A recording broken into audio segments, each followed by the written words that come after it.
Okay, so now we're going to look at, once we've sort of gained some confidence in controlling and maintaining mount, how to actually progress to more dominant positions in mount, mostly elevating underhooks, okay?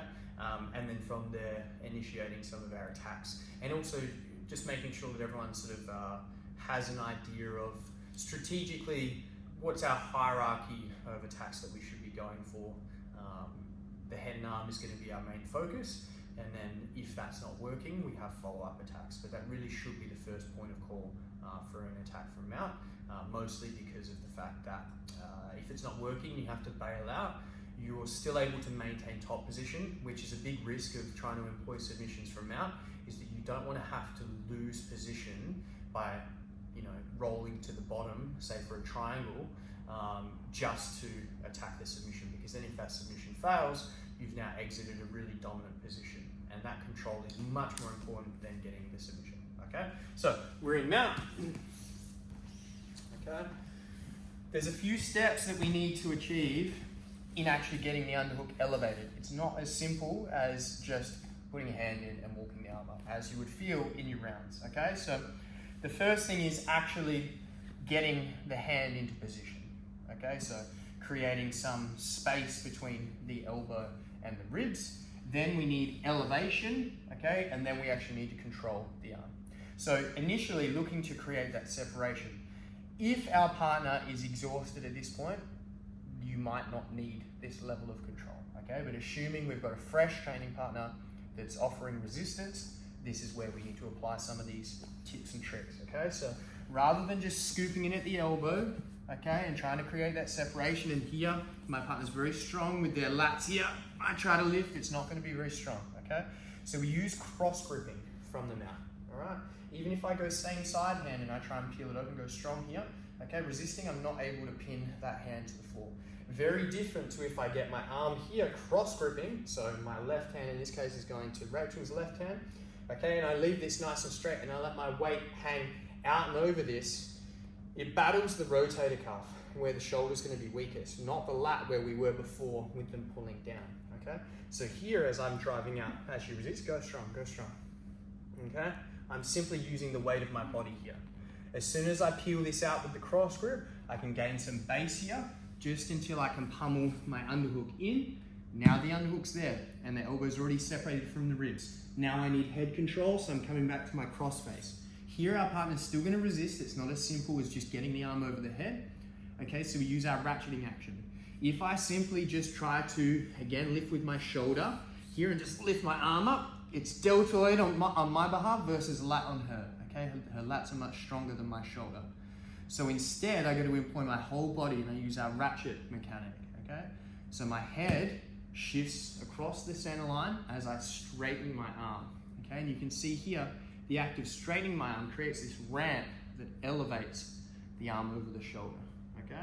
And every time I do this, I sneak a little bit of space with some finger walking up, okay? So I ratchet, okay, I've gained a bit of space, and then finger walk steal a little bit. Ratchet again, finger walk steal a little bit. Ratchet again, finger walk steal a little bit. And eventually, we can elevate the arm up over the head. Our partner's probably gonna be trying to keep the hand down here, okay? So we have to make sure we wrap all the way up to the point where the humerus of her arm is physically attached to the side of the head. Okay, we'll turn around a little bit here to face the camera. All right, so as I get this elevated, you'll see that I actually lift the head so that my forearm can tuck underneath and grab my own tricep on the far side. Now this is nicely wrapped, and even if she wants to keep the forearm behind my head, okay, I'm in good position here to get a nice solid shoulder drive where I can put a lot of pressure on the arm, okay? Once I'm here, we're starting to be in a good position for our head and arm strangle. But this position here, okay, this single arm chest wrap with the head pinned against the arm and our arms wrapped up nice and tight. This really should be the position you consider to be your mount, okay? Here where I am, this is a dominant control. Where I was previously with arms free, this is a good position, okay? But you should never settle as this being the position you kind of take a pit stop and stop. Okay, you get to mount, keep this battle going. Cross grip onto the wrist, pummeling for the underhook, cross face the head, nice strong cross face, bring these 2 points together, lift, wrap. This is where you can pit stop and kind of gain some energy back in the tank, okay? Cook our partner a little bit here, force them to scramble a little bit, waste a bit of energy before we start our attacks, okay? So from here, a shoulder drive to bring the forearm below the head, okay? We're already going to initiate our head and arm strangle from here, okay? So I'm driving my shoulder, my right shoulder in this case, on this side, all right? I'm driving it forward. It doesn't work very well if there's gaps in here though, so I've got to make sure I cinch out all the gaps first, and then I'm driving my right shoulder forward. It forces a very uncomfortable position for their shoulder and brings the forearm into this great position here where my head is now able to pummel out and around and start catching, okay? Now I start slowly working my head into position where my ear is essentially ear to ear, blocking the space for the arm to pummel back out and around. What we don't want is to have space here so the arm can come back around the head, okay? If we really need to in this position, we can use our chin as a little hook to hook the arm into place, okay? But once we're kind of hooking here, our hand can hand assist and stuff until the head is low, temple to temple or ear to ear. Once I'm here, it's very difficult for the person to pummel the arm out now, as you'll see, okay? Once I'm in position here, I need to do a little shoulder check. So my shoulder is in underneath my partner's jaw. What I don't want is the shoulder over the jawline where it's not strangling. I need it on the carotid artery in the neck, okay?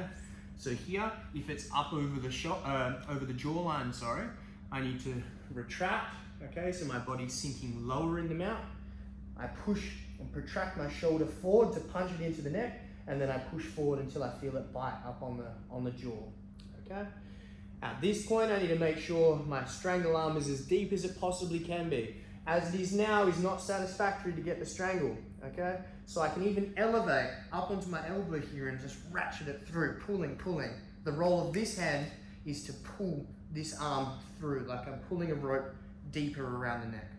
Once I'm in position there, I come down and keep all of that space. I don't want to just come back and let all that slack back into the arm.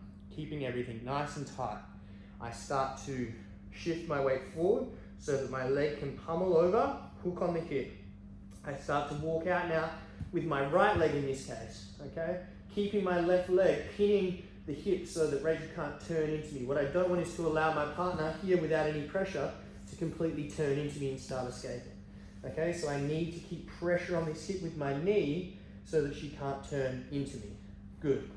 Once I'm out at an angle, and the angle that I'm looking for is a continuation of the line of this arm. So my body started on top of hers, mirroring her position, and I want to create an angle until the line of my body is aligned to this arm, and that will ensure that the arm is in the best position it can be to put pressure on the neck for the strangle.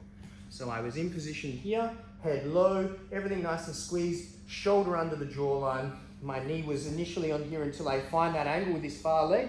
Then the rest of my body can sprawl out onto that angle. Here, I sink in everything nice and deep. And if I really need to, I get a little bit of a rotational squeeze. If Rachel's not there, just so you can see my arm, just moving from that position. So I was here.